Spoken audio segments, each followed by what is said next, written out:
Hey guys, welcome back. My name's Brittany. If you do not know, and if you are not subscribed yet, definitely make sure to hit that subscribe button. Also, I'm starting a new series on my channel where I share your personal paranormal stories and experiences. So if you want a chance to be featured in a video, definitely make sure to email me down below. Well, go onto your email. My email is down below. And if you want to remain anonymous, make sure to include that as well. So in my last video, we talked about the Jersey Devil. So today we are going to dive into some true experiences with the Jersey Devil. If you haven't seen my last video, definitely make sure to go check that one out before you check this one out and then come back over to this one, the first one. This has haunted me since it happened in 1972. I was a senior at what was then Glassboro State College. I had heard about the Jersey Devil when I came to South Jersey, but being from North Jersey, I thought I was far too sophisticated to believe in such hamburgery. One winter night, I was driving to Glassboro from Blackwood on Green Tree Road. At the time, the road was flanked by orchards and farms. There were a few houses, and there was hardly any development. I was completely sober and awake when I caught a glimpse of something in my rear view. Curious as to what it could have been, I slowed down to take a gander. It was dark out, but moonlit enough that I had no trouble at all discerning the upright figure of a creature crossing the road from one side to the other, roughly 25 feet behind my car. The figure stood taller than a man by far and had thick hunches, similar to a goat's, supporting its nearly human-looking torso and huge woolly head. It moved heavily and didn't seem at all disturbed by me being there. I didn't linger long enough to see much more. I hit the gas and flew to the Mansion Park apartments in the borough. So petrified was I that I slept the rest of the night in the car, unwilling to get out in the same darkness that had introduced me to the Jersey Devil. Never again, from that day on, had I ridden on Green Tree Road, day or night, that I haven't gotten the heebie-jeebies just thinking about the winter night so long ago. I spent a lot of time in the Pine Barrens when I was growing up in New Jersey, and I had my share of strange experiences. When I was about 13, I went camping alone near Hampton Furnace. I had a bow with me and went looking for a rabbit dinner about an hour before sundown. Something started following me back in the trees. It tailed me back to my camp and circled while I cooked my dinner.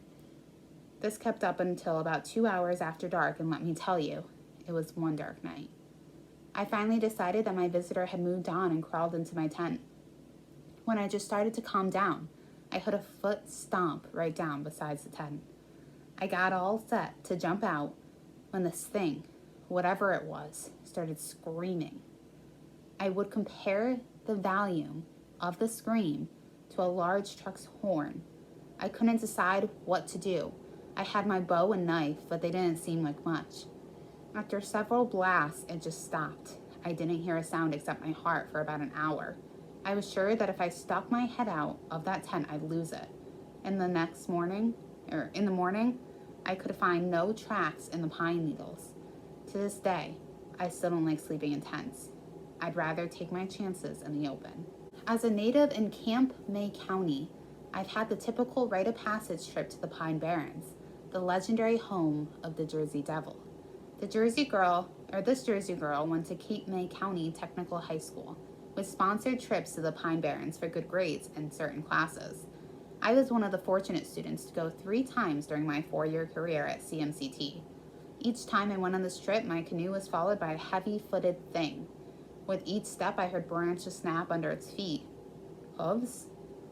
Every 10 minutes or so, I could hear deep, beastly growls that to this very day gave me the creeps. Being in a canoe and on a class trip didn't afford me much opportunity to flee in terror, so I stuck it out for 3 years. Every year, it was the same. During my sophomore year, I was pretty confident about my canoeing skills, so I didn't look over my shoulder much. I went canoeing with a friend of mine when we came across the bag that had been torn open and gone through. Around it were prints on the ground that looked something like a horse's hoof, only bigger.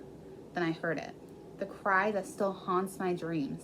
part human, part beast, and full of anger, pregnant with pure hate. I nearly flipped the canoe.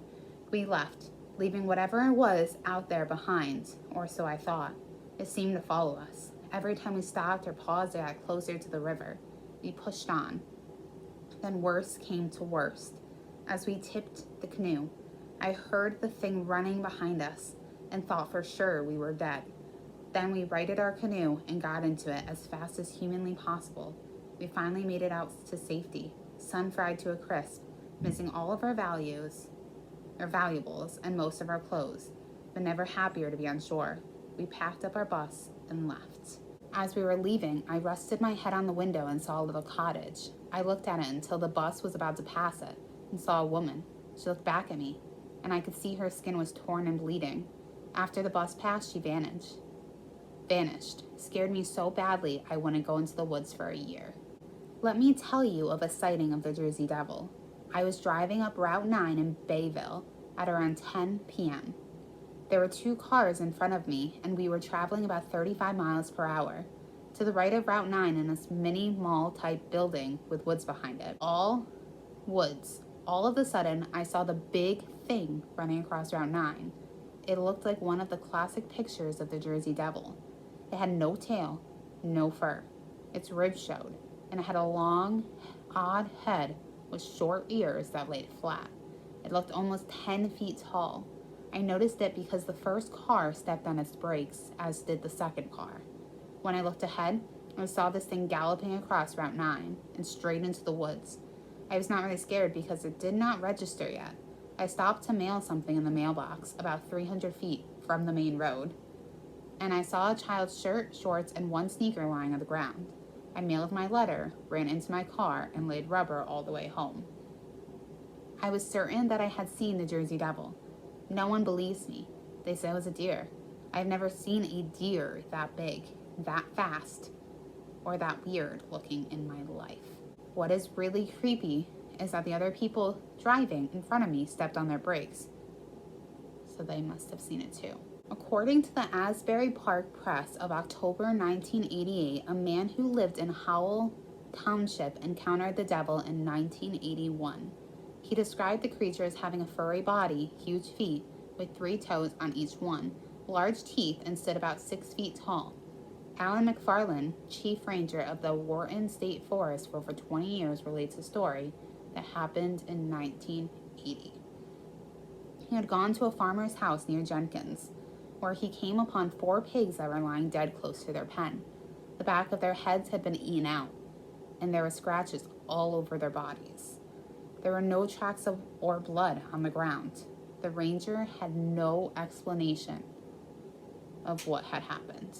So I want to know what you guys think of the Jersey Devil, if you guys have ever had an experience with it. It's crazy. The Jersey Devil is just such a unique being.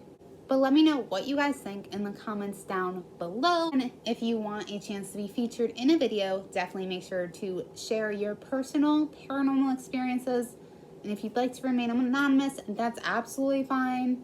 Just make sure to include that in there because I don't want to disrespect you guys in any way.